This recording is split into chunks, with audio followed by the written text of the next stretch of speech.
వాక్యం చదువుతామా? లూకా సువార్త, the gospel of Luke chapter 17, 17వ అధ్యాయం. లూకా సువార్త 17వ అధ్యాయం 26, 27 వచనాలను మనం ధ్యానం చేసుకుంటాం. చదవండి ఎవరైనా. లూకా సువార్త 17, 26, 27 వచనాలు. నోవాహు దినములలో జరిగినట్టును మనుష్య కుమారుని దినములలోను జరుగును. నోవాహు ఓడలోనికి వెళ్ళిన దినము వరకు జనులు తినుచు త్రాగుచు పెండాడుచు పెండ్లికి ఇయ్యబడుచు ఉండిరి. అంతలో జల ప్రళయం వచ్చి వారినందరినీ నాశనము చేశారు. తల వంచుదాం, కళ్ళు మూసుకుందాం, చిన్న ప్రార్థన చేసుకుందాం. మహాపరిశుద్ధుడా, మహోన్నతుడా, సర్వాధికారి, నీ నామానికి స్తుతులు స్తోత్రములు చెల్లిస్తున్నాను. ఈ సమయంలో శ్రేష్టమైన సమయాన్ని మేము వచ్చినాం ప్రభా. మాతో మీరు మాట్లాడండి. వాక్యము మీది, మేము మీ వారము ప్రభా. మమ్మల్ని బలపరచండి దేవా. వాక్యం ద్వారా ఏమైతే మీరు మాట్లాడబోతున్నారు, మా హృదయాలు తెరచి, మా మనసులను తెరచి, మాకు అర్థమయ్యేది మీరు బోధించి మీరే మహిమ పొందమని, చిన్న బిడ్డలు మీ స్వాధీనం అందించుకోండి. ప్రతి ఒక్కరు కూడా మీ హస్తాలకు అప్పగిస్తూ మీరే మహిమ పొందమని యేసుక్రీస్తు నామములో ఈ ప్రార్థన అడిగి వేడుకొచ్చున్నాం మా పరమ తండ్రి. ఆమేన్, ఆమేన్. వాక్యం చెప్తారా చిన్న బిడ్డలు? వాక్యం చెప్తారా? ఏ శాలే షైని ముందుకు వాక్యం చెప్పి ప్రైజ్ ప్రైజ్ ముందుకు వచ్చేసాను. ఇంకా కొద్ది ముందుకు జరగదు. శాలే వాక్యం నేర్చుకున్నావా గడిచిన వారం? వాక్యం దా వెరీ గుడ్.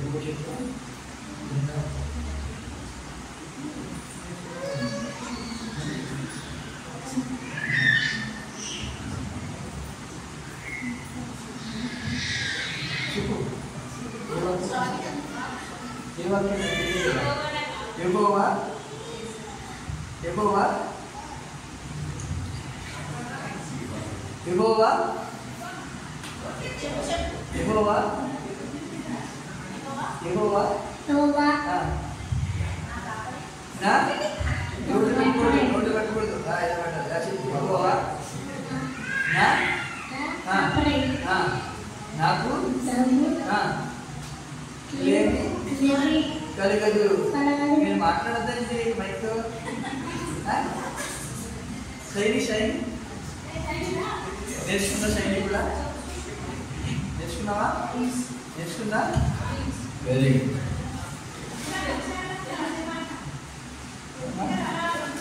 వారం అంతా నేర్చుకున్నారా?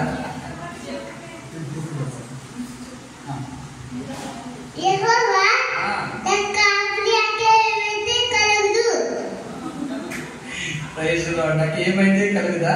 ఏమి కలుగదు. వెరీ గుడ్, చాలా బాగా చెప్పింది. చెప్పకూడదా?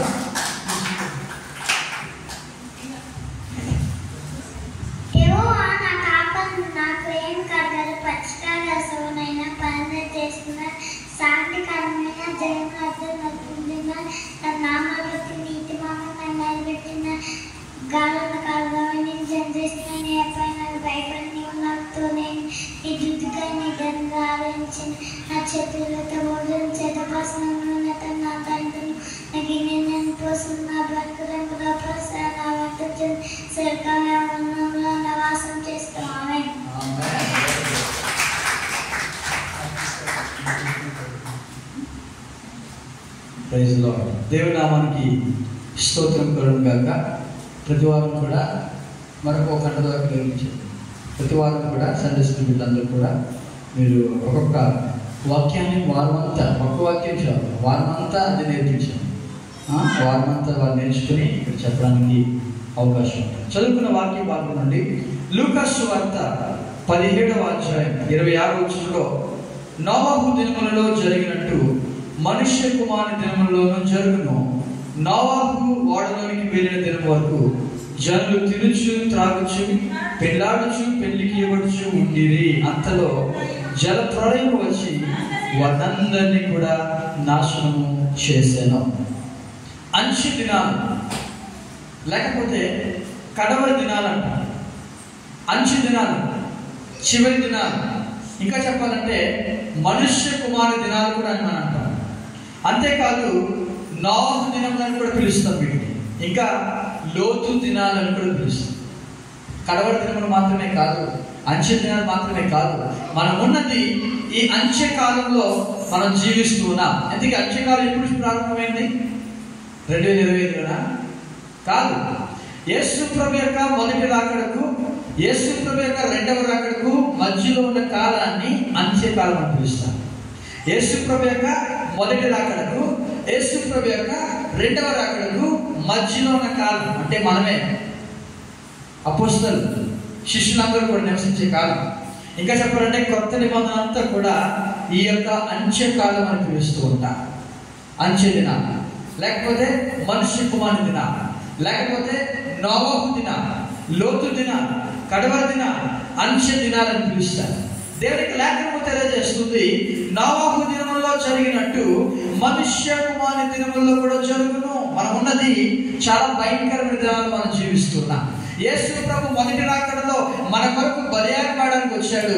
ఇప్పుడు రెండవసారి రాబోతున్నాడు. దేని కొరకు తెలుసా? ఆయన న్యాయం తీర్చడానికి రాబోతున్నాడు. తన సంఘాన్ని మధ్యాకాశానికి తీసుకెళ్ళిపోవడానికి రాబోతున్నాడు. 2 సార్లు రాబోతున్నాడు. ఆయన ఒకసారి కాదు, 2 సార్లు. ఫస్ట్ రాకడ అయిపోయింది, ఇప్పుడు రెండవసారి 2 సార్లు రాబోతున్నాడు. ఎలాగో తెలుసా? మొదటిసారి సంఘం కొరకు వస్తాడు, ఆ సంఘాన్ని మధ్యాకాశానికి తీసుకెళ్ళిపోతాడు. మళ్ళా వస్తాడు. ఎలాగొస్తాడు తెలుసా? సంఘముతో పాటు వస్తాడు. ఆయన వచ్చి ఆయన 1000 సంవత్సరాల పరిపాలన ఈ యొక్క లోకంలో చేయబోతూ ఉన్నాడు. అది ఆ యొక్క రెండు రాకడలను పిలుస్తుంటారు, 2 కమింగ్స్. అయితే ఈ మధ్యలో ఉన్న కాలం ఉందే, దీన్ని మనుష్య కుమారుని దినములు, లేకపోతే అంత్య దినములు, లేకపోతే నోవాహు దినములు, లేకపోతే లోతు దినాలు, కడవరి దినాలు అని మనం పిలవచ్చు. నోవాహు దినముల్లో జరిగినట్టు మనుష్య కుమారుని దినముల్లో కూడా జరుగును. ఏం నేర్చుకోగలము నోవాహు దినాల నుండి? 3 విషయాలు మీతో మాట్లాడతాను. నోవాహు దినాలు ఎలాంటివి, నోవాహు దినాలు ఎలాంటివి అని ఆలోచిస్తే, మొట్టమొదటిది చెడిపోయిన దినాలు. చదవండి ఒకసారి. ఆదికాండము 6వ అధ్యాయం. చెడిపోయిన దినాలు, చెడిపోయిన బ్రతుకు. 6వ అధ్యాయము 5వ వచనం చదవండి.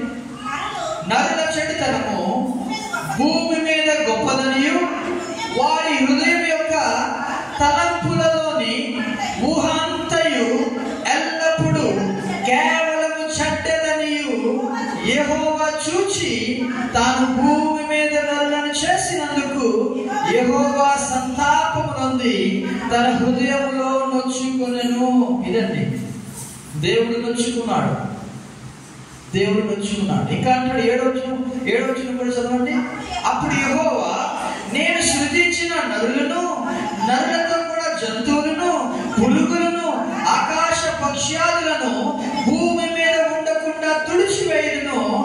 ఏలయనగా నేను వారిని సృష్టించినందుకు సంతాపము నొంది ఉన్నాను. నేను 4 దినాలు అలాంటివి అని ఆలోచిస్తే భయంకరమైన చెడ్డ దినాలు.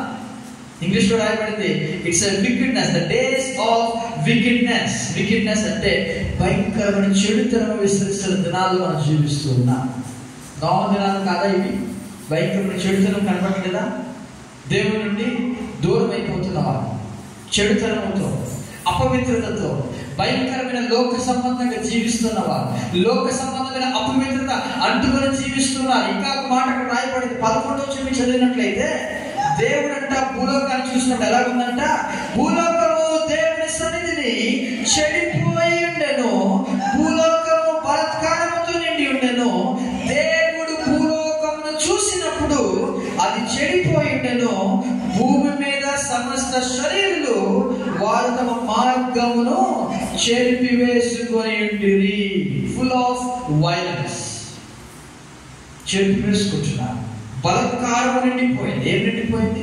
భూలోకము ఏం నిండిపోయింది? బలత్కారం.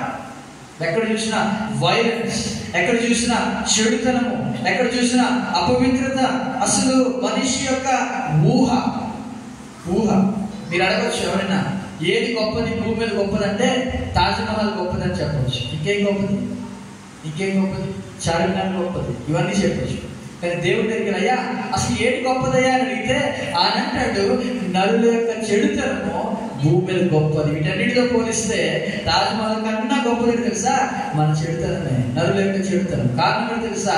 మన యొక్క ఊహ, మనలో ఆలోచనలు కానీ మన యొక్క హృదయం యొక్క తలంపులలో ఊహ అంతా కూడా ఎల్లప్పుడూ కేవలం చెడ్డది. ఒక్కసారి కాదండి, ఎల్లప్పుడూ చెడ్డది.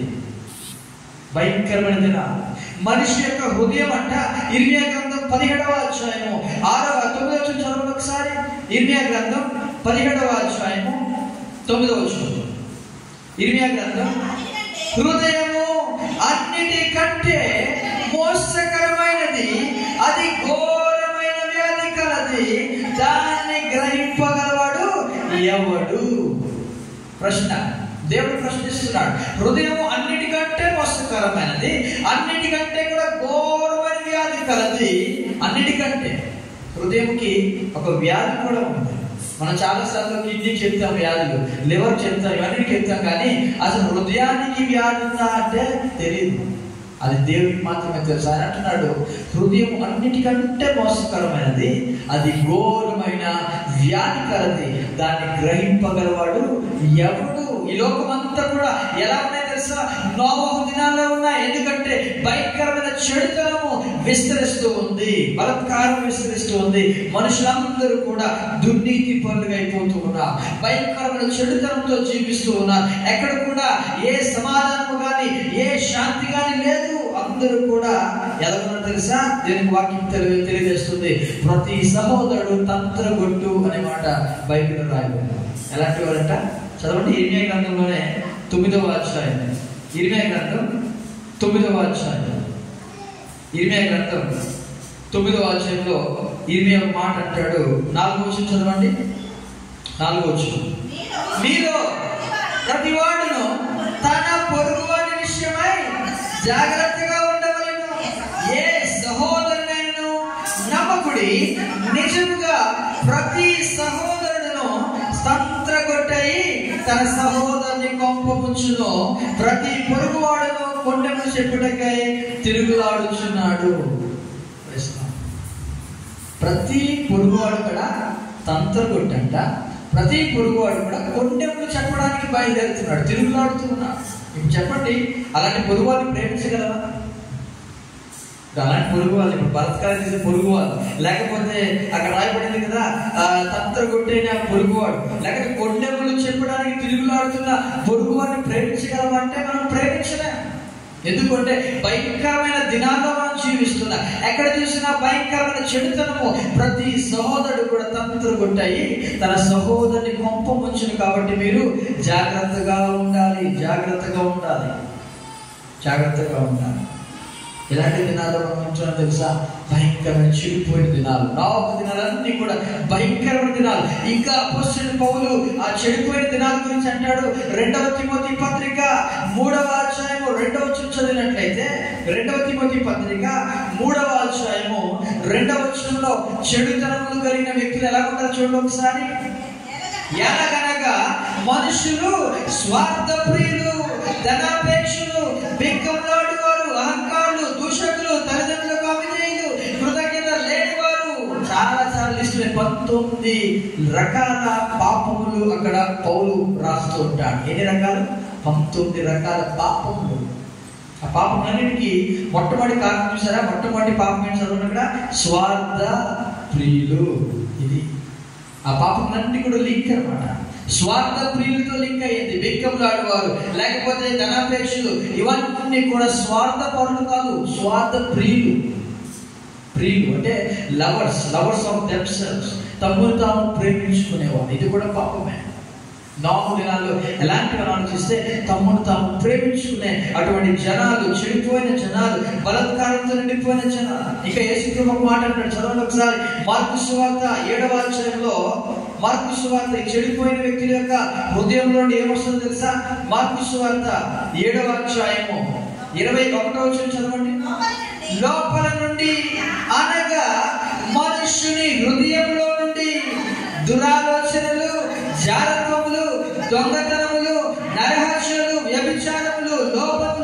చెడుతనమును, కృత్రిమమును, కామ వికారమును, మత్సరమును, దేవదూషణయు, అహంభావమును, అవివేకమును వచ్చును. లెక్క పెట్టారా? ఏమున్నాయి? ఎవరు లెక్క పెట్టారు? 13 కార్యాలు చెప్తాడు యేసు. 13 కార్యాలు. అపవిత్రత, తర్వాత దురాలోచనలు, ఇవన్నీ కూడా. ఇంకా అంటే చదవండి ఒకసారి 23వ వచనం చదవండి. ఈ చెడ్డలన్నీ లోపల నుండి బయలు వెళ్ళి మనుష్యుని అపవిత్రపరచునని ఆయన చెప్పాను. ఎక్కడ బయలుదేరుతున్నాయి? లోపల నుండి. లోపలంటే మన హృదయంలో నుండి బయలుదేరుతున్నాయి. జనాల యొక్క, మనుషుల యొక్క ఆలోచనలన్నీ కూడా లోపల నుండి చెడ్డవన్నీ కూడా బయలుదేరి అవన్నీ కూడా అపవిత్రపరుస్తున్నాయండి. అపవిత్రత విస్తరిస్తున్న దినాల్లో మనం జీవిస్తున్నాం. ఎక్కడ కూడా బలత్కారము, ఎక్కడ చూసినా కూడా బలత్కారం కనబడుతుంది. దేవుడు భూలోకాన్ని చూసినప్పుడు ఆయన బహు బాధపడ్డాడంట. అసలు టోటల్ గా నరులతో పాటు జంతువులను, పశువులను అన్నిటినీ కూడా తుడిచివేయాలనుకున్నాడంటే ఎంత భయంకరమైన పాపము విస్తరిస్తుందో ఒకసారి మీరు గమనించండి. భయంకర పాపం ఇప్పుడు లేదా భయంకర పాపం. చెడిపోయిన మనుషులు, చెడిపోయిన జనములు, అన్యులనుకోకండి. చాలా మంది దేవుని బిడ్డలో కూడా చెప్పుకునే వాళ్ళు బయటే కాదు. దేవుడు మనతో మాట్లాడారు. అపోస్తలుడైన పౌలు తిమోతితో మాట్లాడుతున్నాడు. బయట వ్యక్తితో మాట్లాడలే. బయటికి వెళ్ళి బాబు నువ్వు ఎలా ఉన్నావు, స్వార్థ ప్రియులు చెప్పండి. ఓ తిమోతి, ఇలా ఉన్నాయి జనాలందరూ కూడా, నువ్వు జాగ్రత్తగా ఉండు అంటున్నాడు. బయట వాళ్ళకి కాదండి, లోపల కూడా సంఘంలో బిడ్డలు కూడా చెడిపోయిన వారు ఉన్నారు. నోవ డేస్ అయితే నోవ యొక్క దినాలంట చెడిపోయిన దినాలండి.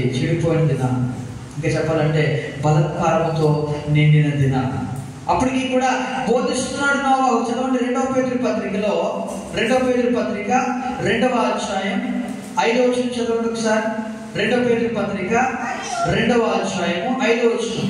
మరియు ఆయన పూర్వకాలమందున్న లోకమును విడిచిపెట్టక భక్తిహీనుల సమూహము మీదికి జల ప్రళయము రప్పించినప్పుడు నీతిని ప్రకటించిన నోవాహును మరి 7 కాపాడెను. చూసారా? నీతిని ప్రకటించిన నోవాహుని మరి 7 వ్యక్తుల్ని కాపాడాడు.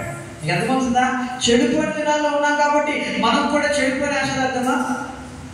అదేంటంటే వాళ్ళు చెడిపోయారు కదా, నేను అలాగే ఉంటానంటే కుదరదు. నీతిని ప్రకటించిన ముందుకు వచ్చేసాడు. ఇలా వచ్చేసాడు, ముందుకు వచ్చేసాడు. లోకేష్ అరుణ్ కాదు, నీతిని ప్రకటించాడు. చదువుకున్న బాగా మళ్ళీ చదువు ఒకసారి 5వ వచనం. మరియు ఆయన పూర్వకాలమందున్న లోకమును విడిచిపెట్టక భక్తిహీనుల సమూహము మీదికి జల ప్రళయమును రప్పించినప్పుడు నీతిని ప్రకటించిన నోవాహును మరి 7 కాపాడెను. లోకమంతా ఇలా ఉందండి, నేను కూడా మరి అలాగే ఉంటానంటే కుదరదు. దేవుడు నిన్ను కాపాడాలంటే ఈ లోకంలో, చెడిపోయిన లోకంలో ప్రత్యేక పరుచుకుని జీవిస్తేనే దేవుని యొక్క కాపుదల నీ మీద, నా మీద ఉంటుంది. దేవునికి స్తోత్రం చెప్తామా? హల్లెలూయా. ఏ గుడికి ఆ గుడికి, ఏ ఎండకి ఆ గుడికి అన్నట్టుగా, ఏ ఎండకి ఆ గుడికి అన్నట్టుగా చాలా మంది అలా ఉన్నారు కదా. నేను అలా ఉంటే తప్పేంటండి? నేను అలా ఉండకూడదు. నోహు అలా ఉన్నాడా? దేవుడు నోహును చూసినప్పుడు, నోహు మా ఈ తరం వారందరిలో కూడా నీవే నా ఎదుట నీతిమంతుడుగా కనపడ్డావు. దేవునికి స్తోత్రం చెప్తావా? దేవుడు చెప్పగలడా? నేను చూసి ఈ తరం వారందరిలో కూడా నువ్వే నాకు బాగా కనపడ్డావు. నిన్ను చూసినప్పుడు ఏ చెడుతనం కానరాలేదు నోవాహు. నిన్ను చూసినప్పుడు ఎటువంటి బలత్కారం కానరాలేదు. నువ్వు నీతిమంతుడిగా అగపడ్డావు. కాబట్టి నీకు ఒక వాడను నీ కొరకు చేసుకోన్నప్పుడు తన కొరకు, తన కుటుంబం కొరకు ఒక వాడను సిద్ధపరుచుకున్నాడండి. నీతిని ప్రకటించిన ఆ ప్రకటన కూడా వినలేకపోయారు. మనుషులు దురద చెవులతో నిండిపోయారు. రక్షణ గురించిన ప్రకటిస్తున్నాడు. 120 years అంటే 120 సంవత్సరాలు ఆ యొక్క సువార్తను బోధించాడు. ఎన్ని సంవత్సరాలు? 120 సంవత్సరాలు. మనం ఒక సంవత్సరం చేసేసరికి, సువార్త చెప్పేసరికి అందరూ నిండిపోవాలని ఆలోచిస్తాం కదా. అసలు నోవాహు ప్రకటిస్తే ఒక్కడు కూడా రక్షణ పొందలేదు. 1 సంవత్సరం కాదు, 20 సంవత్సరాలు కాదు, 120 సంవత్సరాలు ఒక్కడు కూడా రక్షణ పొందలేదు. కారణం చెడుతనం విస్తరించిపోయింది. మనుషులందరూ కూడా బలత్కారంతో నిండిపోయారు. ఏ దినాలు తెలుసా? నోవహు దినాలు భయంకరమైన బలత్కారపు దినాలు పట్టుబడతాయి. రెండవది, ద డేస్ ఆఫ్ నోవహు were the days of judgment. ఇంకా చెప్పాలంటే తీర్పు దినాలు. రెండవది చదవండి ఒకసారి. ఆదికాండము 6వ అధ్యాయంలోనే, ఆదికాండము 6వ అధ్యాయంలో 13-14 వచనం. దేవుడు నోవహుతో సమస్త శరీర మూలముగా భూమి బలత్కారంతో నిండి ఉన్నది కనుక నా సన్నిధిని వారి అంతము వచ్చినది, ఇదిగో వారిని భూమితో కూడా నాశనము చేయుదును, చిటిసారకము ప్రాణితో నీ కొరకు ఓడను చేసుకొనుము, అరను పెట్టి ఆ ఓడను చేసి లోపటను వెలుపటను దానికి కీలు పూయవలెను. ఇది రెండవది. దేవుడు ఊరుకోలే. చెడుతనం అలా ఉంది కదా, బలత్కారంతో నిండిపోయింది కదా, పర్వాలేదు అని దేవుడు అనుకోలేదండి. ఖచ్చితంగా దేవుడు ఏం చేశాడు తెలుసా? తీర్పు తీర్చాడు అంటున్నాడు. నా సన్నిధిని వారి అంతము వచ్చినది, ఇదిగో వారిని భూమితో కూడా నాశనము చేయుదును. దేవుని యొక్క సహనము ఇక్కడ ఆగిపోయింది. దేవుని యొక్క సహనం ఎంతవరకు ఉంటుందో తెలుసా? కొంతవరకే ఉంటుంది. దేవుని యొక్క సహనము ఎల్లకాలం ఉంటుంది అనుకున్నాము మనము. కాదు. దేవుడు మోషేతో మాట్లాడినప్పుడు ఈ 10 మార్లు ఇశ్రాయేల్ ప్రజలను శోధించారు, ఇక నేను ఊరుకోను, ఇంకా వారు కనాన్ దేశానికి వెళ్ళారు అనేసాడు దేవుడు. ఎన్నిసార్లు?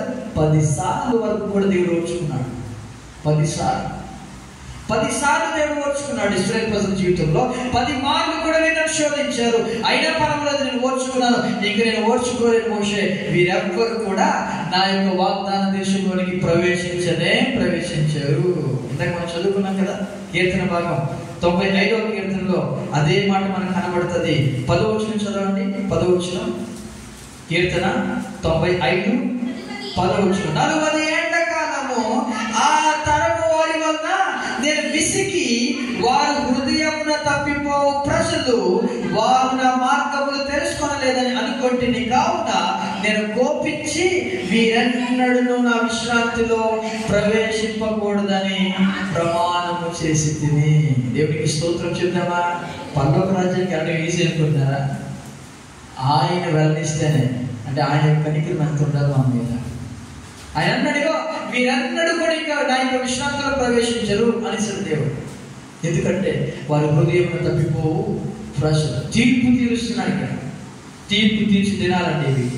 తీర్పు తీర్చడానికి ఆయన ఇంకా ఆ జడ్జిమెంట్, అంటే ఆ యొక్క నోవహు కాలం అంతా కూడా తీర్పు తీర్చబోతున్నాడు. ఏమన్నాడు తెలుసా? నోవహు వారి యొక్క నా యొక్క సన్నిధిని వారి యొక్క అంతము వచ్చేసింది, ఇంకా నువ్వు ఒక చిన్ని సారపు రాడుతో ఒక ఓడను నీ కొరకు చేసుకో అని దేవుడు మాట్లాడుతూ ఉన్నాడు.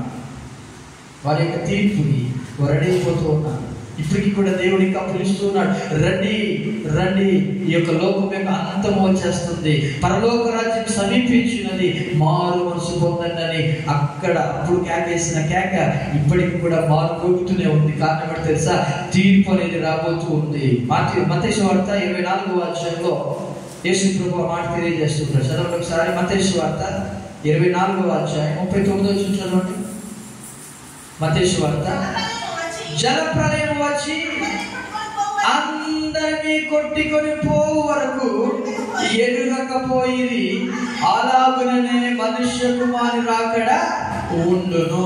ఏమొచ్చి కొట్టుకుని పోయిందంట? జలప్రలయం వచ్చి అందరిని తుడిచి వేసే వరకు కూడా వారికి తెలియలేకపోయిందంట. నోవహు చెప్తూనే ఉన్నాడు. నోవహు అన్నాడు, ఇదిగో దేవుడు నన్ను యొక్క ఓడను కట్టమంటున్నాడు, రండి అని బోధిస్తున్నాడు. 120 years 120 సంవత్సరాలు బోధిస్తున్నాడు, ఎవరు రాలేదు. దేవుడు అన్నాడు, నోవహు మీరు వెళ్ళిపోండి లోపలికి అన్నాడు. వారు వెళ్ళిపోయిన తర్వాత మరి ఆ యొక్క తలుపులన్నీ మూయబడ్డాయి. తర్వాత ప్రళయం అంతా కూడా జల ప్రళయం వస్తుంది, మెల్లమెల్లగా వర్షం వస్తుంది. 1వ రోజు 2వ రోజు 3వ రోజు ఆ యొక్క వర్షం ఆగకుండా వస్తూ ఉంటే అదంతా కూడా నీటి మట్టం పెరుగుతూ ఉంది. జల ప్రళయం వచ్చి వారందరినీ కూడా కొట్టుకుని పో వరకు కూడా ఎరుగక పోయిరి, అలాగుననే మనుష్య కుమారుని రాకడ ఉండును. తీర్పు అనేది తెలియకుండా తెలియకుండా నీ మీదకి దేవుడు రప్పించినప్పుడు నువ్వు ఎంత సిద్ధపడినా కూడా, నువ్వు ఎలాగా దాక్కున్నా కూడా దేవుని యొక్క ఉగ్రత నుండి నువ్వు తప్పించుకోలేవని దేవుని యొక్క వాక్యం మనతో మాట్లాడుతూ ఉందండి. ఆ తీర్పు దినము రాబోతుందండి. ఇంకా తీర్పు రాదు, మనకి తీర్పు వచ్చిందా? ఇప్పుడు మనము ఆరాధనకి కానీ లేదా ఎప్పుడైనా ఆరాధన మానేస్తున్నప్పుడు కానీ ఎప్పుడైనా మనం ఇబ్బంది పడుతున్నామా? లేదు, తీర్పు రావట్లే. దేవుడు ఇంకా ఏం చేస్తా తెలుసా? దీర్ఘశాంతం చూపిస్తున్నా. చదవండి, రోమపత్రికలో అపోస్తలుడైన పౌలు మాట అంటాడు. రోమపత్రిక 2వ అధ్యాయము 4వ వచనం చూడండి. 4వ వచనం, లేదా దేవుని అనుగ్రహము మారు మనసు పొందుటకు నిన్ను ప్రేరేపించుచున్నదని ఎరుగక ఆయన అనుగ్రహ ఐశ్వర్యమును, సహనమును, దీర్ఘశాంతమును తృణీకరించుదువా? దేవుడు అనుగ్రహం ఎందుకు చూపిస్తున్నాడు తెలుసా? దేనికోసం చూపిస్తున్నాడు అనుగ్రహము? మారు మనసు పొందడానికి. దేవుడు మన జీవితంలో అనుగ్రహం చూపిస్తున్నాడు. ఎందుకో తెలుసా? మన మీద ప్రార్థన చేస్తున్నామని కాదు కానీ, మన మీద ఉపవాసం ఉండి మనము ఆయన యొక్క అనుగ్రహాన్ని పొందుకున్నామని కాదు కానీ, మారు మనసు పొందడానికి దేవుని యొక్క అనుగ్రహం మనను ప్రేరేపిస్తుందని ఎరగట్లేదు చాలా మంది కూడా. ఆరాధనకి రాలేదనుకోండి, ఒకరోజు ఆరాధనకి రాలేదనుకోండి, ఆ వారం అంతా కూడా మనకి ఏమి ఇబ్బందులు రాలేదు. దాని కారణం తెలుసా? మారు మనసు పొంది, అయ్యా నన్ను క్షమించండి, ఈ వారం రాలేకపోయాను, నెక్స్ట్ వీక్ నేను కూడుకుంటాను అని ప్రభువుతో చెప్తానేమో అని చూస్తున్నాడు తప్ప అంతకుమించి ఆయన ఏమి చేయట్లేదు. అలాగే చూస్తున్నాడు. లోబడని జనముల వైపు ఆయన తన చేతులను చాపి ఆయన పిలుస్తూ ఉన్నాడు మారు మనసు పొందడానికి. యేసుప్రభు యొక్క బోధ కూడా అదే. మార్కు సువార్త 1వ అధ్యాయంలో కూడా యేసుప్రభు లోకంలోనికి ఆయన వచ్చినప్పుడు, మానవకాలంలో ఆయన పుట్టినప్పుడు, ఆయన బాప్తిస్మం తీసుకుని ఆయన బయటికి వెళ్ళి సువార్తను బోధిస్తున్నప్పుడు ఆయన నోట నుండి వచ్చిన మాటలు చెప్పమంటారా? చదవండి ఒకసారి. యోహాను సువార్త 1వ అధ్యాయము 15వ వచనం చదవండి. 15వ వచనం, మార్కు సువార్త 1వ అధ్యాయం 15వ వచనం. మార్కు సువార్త 1వ అధ్యాయము 15వ వచనం చదవండి.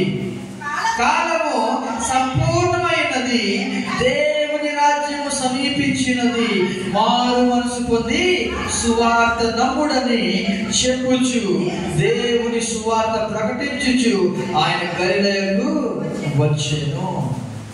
ఏమి ప్రకటిస్తున్నారు యేసు ప్రభు వారు? సమయము సమీపించినది, కాలము సంపూర్ణమైనది, రెండోది దేవుని రాజ్యము సమీపించింది, మారు మనసు పొందండి. ఇప్పుడు మనం ఏం చెప్పాలి తెలుసా? కాలం సంపూర్ణమైంది, తీర్పు సమీపించబోతున్నదని చెప్పాలి. మనం చెప్పాల్సింది తీర్పు రాబోతుంది. నోవహు అదే ప్రకటన చేస్తారు, ఇదిగో దేవుడు జలప్రలయం రప్పించబోతూ ఉన్నాడు అని వారందరికీ చెప్తూ ఉంటే అప్పటికి వర్షం అంటేనే తెలియదు ఆ జనాలకి. వర్షం అంటే తెలియదు. అగ్ని గంధక, ఇప్పుడు దేవుడు నీటితో నాశనం చేశాడు కదా నోవహు యొక్క కాలంలో, ఇప్పుడు నీటితో చేయడు. ఎందుకంటే నోవహుతో ఆయన ప్రామిస్ చేశాడు ఏమనంటే ఇంకెప్పుడు కూడా భూమిని నీళ్లతో నేను నాశనం చేయనన్నాడు. ఇప్పుడు దేవుడు పంపించబోయేది తెలుసా? అగ్ని గంధకాలతో ఆయన భూమిని దహించబోతూ ఉన్నాడు. నీళ్ళతో కాదు, అగ్ని గంధకంతో. ఇప్పుడు అది అన్నప్పుడు అందరికి చాలా మంది నవ్వొస్తూ ఉంటుంది. ఎలాగంటే సొదొమ గొమొర్రాలో అయింది కదా అంటే అది ఎప్పుడో జరిగిందంటే అది కట్టుకల్లో వచ్చిందంటే దేవుడు రీసెంట్ గా ఒక ప్లేస్ లో చూపించాడు కదా, లాస్ ఏంజల్స్. ఏమైంది? భయంకరమైన అగ్ని గంధకముతో అగ్నిగా చాలా మంది కూడా మరి ఇల్లు వదిలేసి పారిపోయినట్టుగా, చాలా మంది కూడా ఆ ఇంట్లో ఉండకుండా వేరేగా వెళ్ళిపోయారు. అనేక మంది ఆ ప్రాంతంలో అందరూ కూడా భయంకరంగా దినాలు వారు చూశారండి. ఆ దినాలు మనకు ఒక ఎగ్జాంపుల్ గా చూపిస్తున్నాడు తెలుసా? ఈ లోకం మీదకి దేవుడు భయంకరమైన తీర్పు రప్పించబోతూ ఉన్నాడు. మారు మనసు పొందనని దేవుడు పిలుస్తున్నాడు. దేవుడికి స్తోత్రం చెప్తామా? చదవండి మొదటి పేతురు పత్రిక, పేతురు రాసిన మొదటి పత్రికలో 3వ అధ్యాయం, పేతురు రాసిన 2వ పత్రిక 3వ అధ్యాయం, సెకండ్ పీటర్. పేతురు రాసిన 2వ పత్రిక 3వ అధ్యాయం 6వ వచనము 7వ వచనం చదవండి. ఆ నీళ్ల వలన అప్పుడున్న లోకము నీటి వరదలో మునిగి నశించెను. అయితే ఇప్పుడున్న ఆకాశమును భూమియు భక్తిహీనుల తీర్పును నాశనమును జరుగు దినము వరకు అగ్ని కొరకు నిలవ చేయబడినవై అదే వాక్యం వలన భద్రము చేయబడి ఉన్నది. నీటి వలన అప్పుడున్న లోకం నాశనమైంది. ఇప్పుడున్న లోకము దేని కొరకు దేవుడు నిలవ చేసి ఇచ్చాడంట? అగ్ని కొరకు. ఇప్పుడు అగ్నితో ఇప్పుడు ఎవరికైనా చెప్పండి, ఎవరిని మారు మనసు పొందండి, అగ్ని రాబోతుందండి, ఏమంటాడు? వింటాడా? నవ్వుతూ ఉంటాడు. అప్పుడు కూడా అదే సేమ్ అదే నావు చెప్తున్నాడు, భూమి మీదకి దేవుడు వర్షాన్ని రప్పించబోతున్నాడు, జలప్రలయం వస్తుందంట, అది ఆగకుండా 40 దినాల వరకు కురుస్తూనే ఉంటుందంటే చెప్పొచ్చేవయ్యా నావు వెళ్ళు అని అందరూ కూడా ఎగతాళి చేస్తుంటే నావు ఏమి చేయలేకపోయాడు. కారణం ఏంటి తెలుసా? ఆ తీర్పు గురించిన మాటలు వారికి తెలియదండి. మనుషులు ఒక్కసారి మృతి పొందవని నియమింపబడెను. ఆ తర్వాత ఏమో తెలుసా? తీర్పు జరగబోతూ ఉంది. ఆ తీర్పు నుండి తప్పించుకోవాలంటే యేసు ప్రభు అంటున్నాడు, రమ్మంటున్నాడు, నా మాట విని నన్ను పంపిన వాని అందు విశ్వాసం ఉంచేవాడు నిత్య జీవము గలవాడు, వాడు తీర్పులోనికి రాక మరణంలో నుండి జీవంలోనికి దాటి ఉన్నాడు. చదవండి యోహాను సువార్త 5వ అధ్యాయం 24వ వచనం చదువుకుందాం. యోహాను సువార్త 5వ అధ్యాయం 24వ వచనం, నా మాట విని నన్ను పంపిన వాని యందు విశ్వాసం ఉంచు, వాడు నిత్య జీవము గలవాడు, వాడు తీర్పులోనికి రాక మరణంలో నుండి జీవములోనికి దాటి ఉన్నాడని నీతో నిశ్చయంగా చెప్పుచున్నాను. ఎక్కడికి రాక? తీర్పులోనికి రాక. వాడు తీర్పులోనికి రాడండి. తీర్పులోనికి రాకుండా ఉండాలంటే ప్రభు యొక్క వాక్యం తెలియజేస్తుంది, నా మాట విని నన్ను పంపిన వాని విశ్వాసం ఉంచేవాడు. అందుకే పిలుస్తున్నాడు, నావు రండి రండి ఈ వాడలోనికి రమ్మన్నాడు దేవుడు అని పిలుస్తున్నాడు. వారు వచ్చారా? వారెవరు కూడా రాలే, ఒక్కరు కూడా రాలే. ఆ తీర్పు సమయం వచ్చింది. ఆ తీర్పు సమయంలో అందరూ కూడా కొట్టుకుని పోయారట. చాలా ప్రళయం వచ్చి అందరిని కొట్టుకుని పోతుంటే వారు వీళ్ళు అడుగుతున్నారు, నావు యొక్క తలుపు కొడుతున్నాడు, నావు తలుపులు తీయవా అంటుంటే ఎక్కడ తీయగలడు నావా? ఎందుకు వేసినావో తెలుసా? దేవుడే ఆ తలుపులను మూసివేశాడు. దేవుడే తలుపులు వేశాడు. ఇక దేవుడు తలుపు వేస్తే ఎవరైనా తీయగలరా? దావీదు యొక్క తలుపుని ఆయన మూసివేస్తే తెరవగలవాడు ఎవ్వడు కూడా లేడు. ఆయన మూసివేసిన తలుపుని ఏనాడు కూడా తెరవలేడండి. ఆయన తెరిచిన తలుపుని ఎవరు కూడా మూసివేయలేరు. దేవుడు నీ పట్ల ఒక ఆశీర్వాదాన్ని తలుపు తెరిచినప్పుడు ఏ నరుడు కూడా ఆశీర్వాదాన్ని ఆపలేడండి. దేవునికి స్తోత్రం చెప్తావా? అలాగే దేవుడు మూసివేస్తే ఎవరు కూడా తీయలేరండి. నువ్వు కూడా తీయలేవు. ఆయన అడగాలి, ప్రభువా ఆయన డోర్ తెరవా, ఆ ద్వారం తెరవా. వారందరూ అడుగుతున్నారు, నావాహు ఈ ద్వారం తెరవా అంటే ఇంకెక్కడ నావాహు తెలుస్తాడు? వేసింది నావాహు కాదు కదా, దేవుడు నావాహుని లోపల మూసివేశాడు. ఇంకా నావాహుని ఆ యొక్క లోపల నుండి పిలుస్తున్నారు అందరూ, నావాహు నీకు ఇంత అప్పించాను కదా, ఇంత సహాయం చేశాను కదా, మాకు సహాయం చేయవు అంటుంటే ఇంకెక్కడ సహాయం చేస్తాడు నావాహు? సహాయం చేయడం కావలేదు. వారందరూ కూడా జలప్రలయంలో మునిగి నశించిపోయారండి. కారణం ఏంటి తెలుసా? The days of Noah but the days of judgment. తీర్పు రాబోతుంది. మనం మాట్లాడే ప్రతి మాటకి తీర్పు తెలుసా? అందుకే ఏం మాట్లాడుతున్నామో జాగ్రత్తగా చూసుకోవాలి. చదవండి మత్తయి సువార్త 12వ అధ్యాయం. మత్తయి సువార్త 12వ అధ్యాయంలో యేసు ప్రభువు ఒక మాట అంటాడు.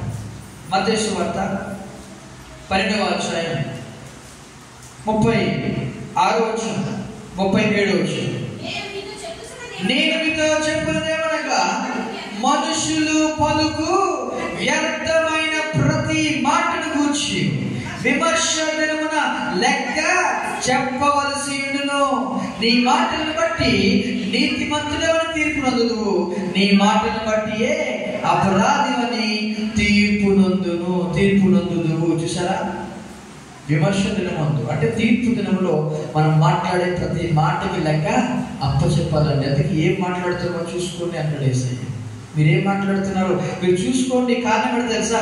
అంత్య దినమున లేకపోతే తీర్పు దినమున విమర్శ దినమున ప్రతి మాటను బట్టి, పలుకు వ్యర్థమైన ప్రతి మాటను బట్టి నీవు లెక్క చెప్పవలసి ఉండును. లెక్క చెప్పవలసి తీర్పు రాబోతుందండి. భయంకరమైన తీర్పు రాబోతుంది.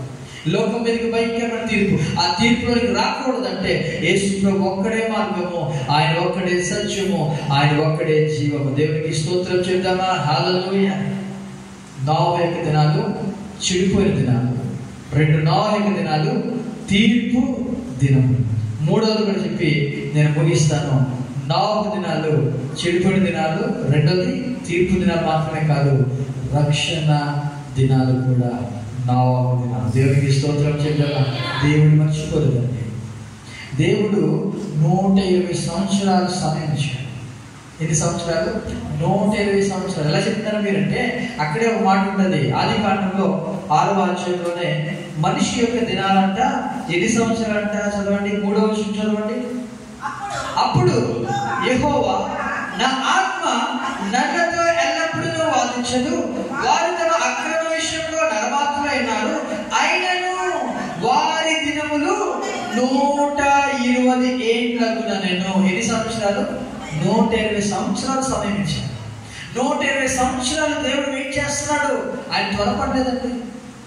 మనం త్వరపడతాం చాలాసార్లు కదా. మరియమ్మ కూడా త్వరపడి అయ్యా వారికి ద్రాక్షారసం అయిపోయిందని చెప్పి యేసుప్రభువు దగ్గరికి వెళ్తే ఆయన ఏమన్నా తెలుసా? అమ్మా, నా సమయం ఇంకా రాలేదు. ఆయన సమయం ఉంది. 120 years ఆయనకు టైం. ఆయన టైం పెట్టుకున్నాడు. ఈ 120 సంవత్సరాలు మీరు రక్షణ పొందితే చాలు, మీరు వాటర్కి వెళ్ళిపోతే చాలు. వాటర్కి వెళ్ళిపోవాలి అంతే, అంతకుమించి ఏం చేయక్కర్లే. విన్నారా? యేసుని నమ్ముకుంటే చాలు పిలుస్తుంటే ఎవరు రావట్లే. యేసుని నమ్ముకోమంటే మేము నమ్ముకోమంటే యేసుని నమ్ముకుంటే మాకు రావాల్సిన బెనిఫిట్స్ రావేమో, యేసుని నమ్ముకుంటే మా ఊరు వెలివేస్తారేమో, యేసుని నమ్ముకుంటే అనేకమైన మాటలు చెప్తూ ఉంటారు. వాటర్కి వచ్చేస్తే ఎలాగా, అక్కడ తిన్నుంటుందా, ఆ వాటర్కి వచ్చేస్తే ఎలాగ, మేము ఎలా బతకాలి, ఎలా ఉండాలి అని ఆలోచిస్తున్నారే తప్ప తీర్పు రాబోతుంది, భయంకరమైన ఆ యొక్క తీర్పు రాబోతుందని నోవాహు ఎంత ప్రకటన చేసినా వారెవరు కూడా రాలేదండి. రక్షణ దేవుడు అనుగ్రహించే ఒక వరం అండి. రక్షణ అనేది దేవుడిచ్చే ఒక గిఫ్ట్. కృప ద్వారా దేవుడు మనకి ఏం చేస్తాడు తెలుసా? రక్షణ అనుగ్రహిస్తున్నాడు. చదవండి ఒకసారి ఎఫెసీ పత్రిక 2వ అధ్యాయం. ఎఫెసీ పత్రిక 2వ అధ్యాయం 8వ వచనం చదవండి ఒకసారి. ఎఫెసీ పత్రిక 2వ అధ్యాయము. మీరు విశ్వాసం ద్వారా కృప చేతనే రక్షింపబడి ఉన్నారు, ఇది మీ వల్ల కలిగినది కాదు, దేవుని వరమే. రక్షణ అనేది మన వల్ల కలిగినది కాదు. రక్షణ అనేది నీవు సంపాదించుకోలేదు. రక్షణ అనేది డబ్బులు వచ్చేదే అంటే కానే కాదు. ఇది దేవుని వరం. ఎలా ఇస్తున్నాడు దేవుడు? కృప ద్వారా ఇస్తున్నాడు. ఇంకా మన విశ్వాసం ద్వారా ఇస్తున్నాడు. విశ్వాసం ఎవరి మీద ఉంచాలి? యేసు ప్రభువు యందు ఎవరైతే విశ్వాసం ఉంచుతారో వారు రక్షణ పొందినట్టు అని దేవునికి లేఖనం తెలియజేస్తుంది. దేవునికి స్తోత్రం చేద్దాం. ఇది మీ వల్ల కలిగినది కాదు, అది దేవుని వరమే. కృప ద్వారా దేవుడు రక్షణ అనుగ్రహిస్తూ ఉన్నాడు. నోవహు యొక్క దినములు చెడిపోయిన దినాలు మాత్రమే కాదండి, నోవహు యొక్క దినములు మరి తీర్పు దినాలు మాత్రమే కాదు, నోవహు యొక్క దినములు రక్షణ దినములు కూడా. చదవండి ఆది కాండము 6వ అధ్యాయము 8వ వచనంలో దేవుడు అంటాడు, చూడండి ఒకసారి. 6వ అధ్యాయం 8వ వచనం.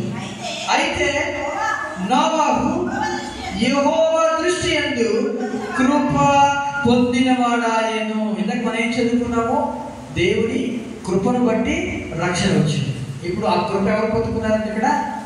నోవహు పొందుకున్నారు. మీరు పొందుకున్నారు దేవుని కృపను? దేవుని కృపను పొందుకున్నారా? బాప్తిస్మం పొందుకున్నారా? బాప్తిస్మం ద్వారా దేవుని యొక్క సంఘంలోనికి చేర్చబడారా? ఇంకా ఎవరైనా చేర్చబడకపోతే దేవుడు అంటున్నాడు, ఇదిగో ఇది రక్షణ దినం. రక్షణ దినాలు చెడిపోయిన దినాలు, ఒకవైపు చెడిపోయిన దినాలు, ఒకవైపు తీర్పు దినాలు. అంత మాత్రమే కాదు, రక్షణ గురించిన కూడా దినాల గురించి దేవుడు మనతో మాట్లాడుతున్నాడు. ఆయన మన వైపు ఆయన పిలుస్తూ ఉన్నాడు, రండి నా దగ్గరికి రండి, నేను మీకు రక్షణ అనుగ్రహిస్తాను పిలుస్తూ ఉన్నాడు. నోవహు దేవుని యొక్క కృప పొందుకున్నవాడండి. అంతేకాదు 9వ వచనంలో ఒక మాట రాయబడింది, నోవహు వంశావళి ఇదే, నోవహు నీతిపరుడును, తన తరములో నిందారహితుడైనను, నోవహు దేవునితో కూడా నడిచినవాడు. ఇందాకేమో దేవుని కృప పొందుకున్నాడు. దేవుని కృప పొందుకుని తను లోకంతో నడిచాడా? ఎవరితో నడిచాడు? చాలా మంది బాప్తిస్మం తీసుకుంటారు. బాప్తిస్మం తీసుకున్న తర్వాత మళ్ళా లోకంలోకి వెళ్ళిపోతారు. కాదు, దేవుని యొక్క కృప పొందుకున్న తర్వాత దేవునితో నడవాలి. ఎవరితో నడుస్తున్నాడు? నోవహు దేవునితో నడిచినవాడు. అంటే దేవుని కృప పొందుకున్నాడు, దేవుని దీవెన పొందుకున్నాడు, దేవుని యొక్క రక్షణ పొందుకున్నాడు. ఇప్పుడు దేవునితోనే నడవడం ప్రారంభించాడు. చాలా మంది వారి విశ్వాస జీవితంలో వారు రక్షణ పొందుకున్న తర్వాత నేను చూస్తాను, చాలా మందిని కూడా వారు బాప్తిస్మం తీసుకుంటారు, అంతవరకు బాగానే ఉంటారు. బాప్తిస్మం అంతా అయిపోయిన తర్వాత వారి యొక్క తన యొక్క ఇష్టానుసారమైన జీవితం. ఎందుకు బాప్తిస్మం తీసుకున్నారంటే ఏదో ఉద్యోగం కోసం, లేకపోతే ఏదో పెళ్లి కోసం, లేకపోతే మరేదో ఆ విషయం గురించి మాత్రమే బాప్తిస్మం బాప్తిస్మం తీసుకున్నారు, బాప్తిస్మం అయిపోయింది అంటే రక్షణ వచ్చేసింది అనుకుంటున్నాము. కాదు, ఆ రక్షణని నువ్వు కాపాడుకోవాలంటే ఆ రక్షణ ఇచ్చిన దేవునితో నడవాలండి. దేవునికి స్తోత్రం చేద్దామా? ఎంతమంది దేవునితో నడుస్తున్నారు? నోవహు దేవునితో నడిచినవాడు, నోవహు దేవుని కృప పొందుకున్నాడు. ఇప్పుడు దేవునితో నడవడం ప్రారంభించారు. అంతేకాదు దేవుని మాటకు విధేయత చూపించాడండి. రక్షణ కావాలి అంటే దేవుని కృప పొందుకోవాలి, దేవునితో నడవాలి, దేవుని మాటకు విధేయత చూపించాలి. ఎలా చూపించాడు చదవండి. 6వ అధ్యాయంలో 22వ వచనం చదవండి, ముగించేస్తాం. 6వ అధ్యాయం 22వ వచనం. నోవహు అట్లు చేసెను, దేవుడు అతనికి ఆజ్ఞాపించిన ప్రకారము యావత్తు చేసెను. ఏం చేశాడంట? నోవహు అట్లు చేసాను. అట్లంటే దూసరా.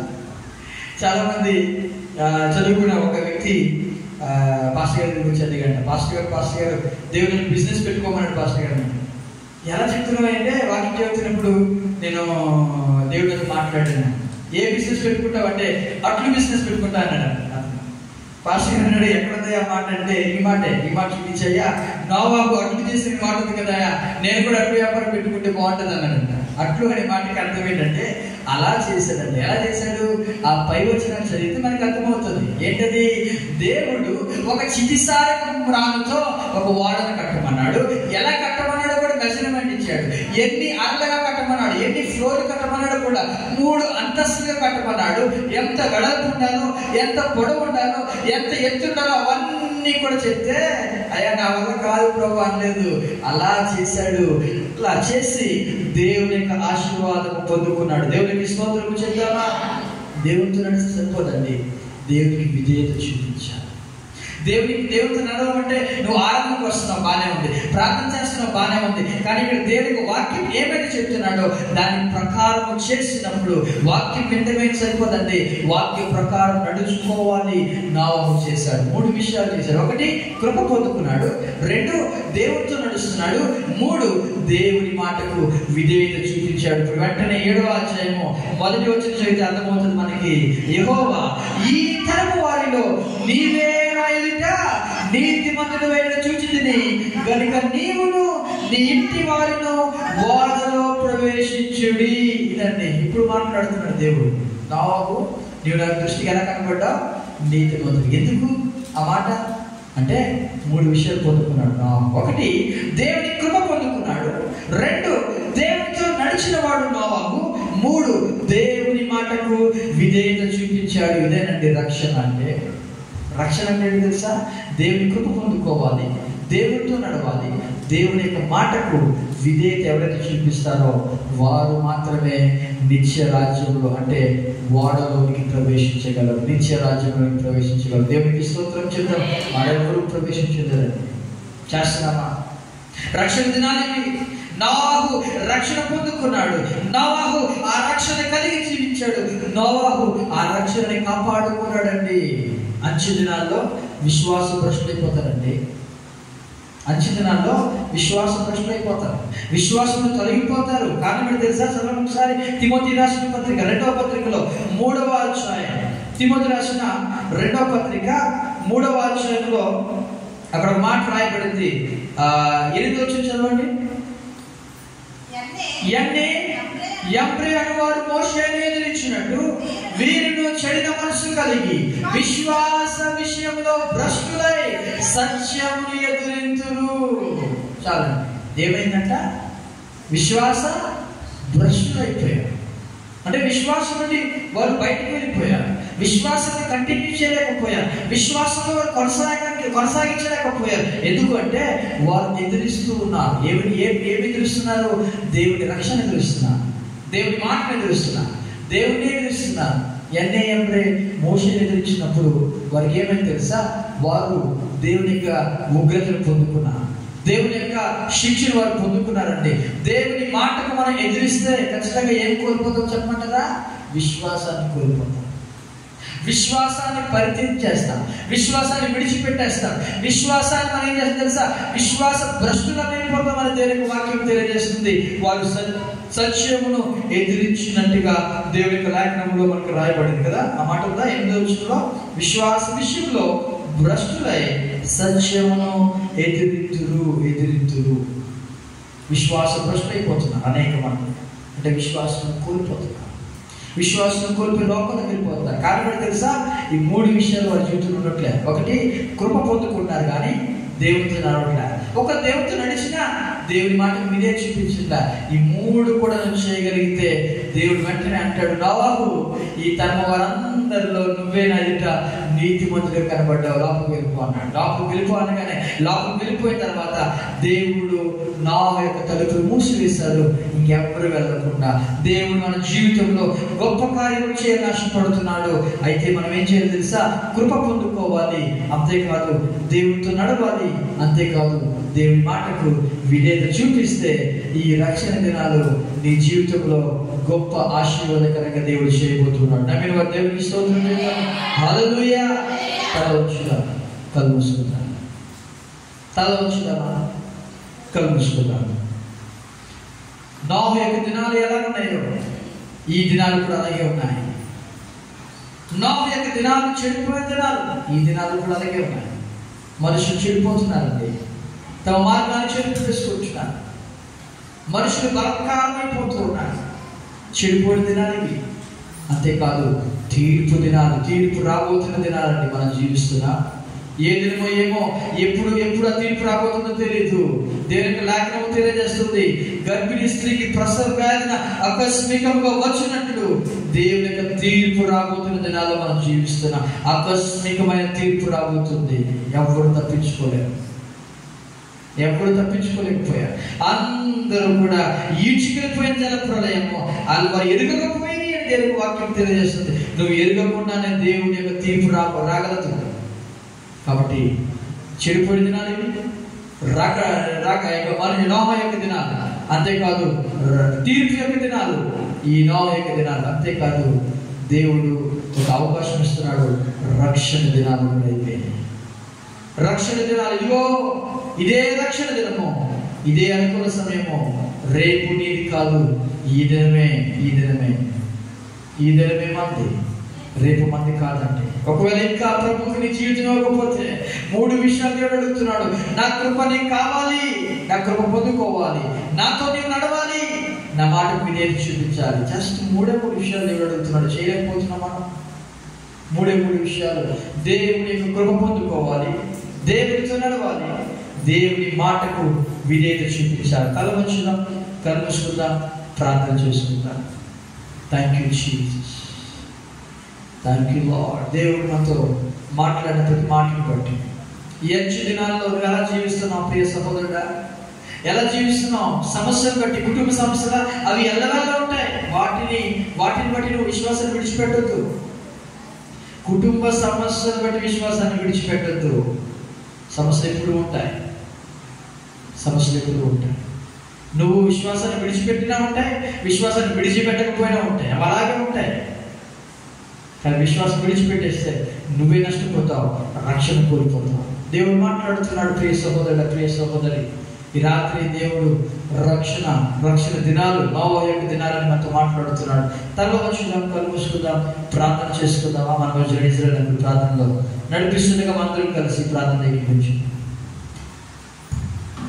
ప్రార్థన చేసుకుందాం.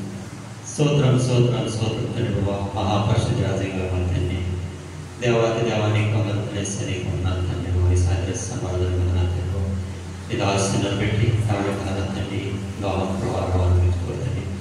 ఇది ఆశ దేవాని కదండి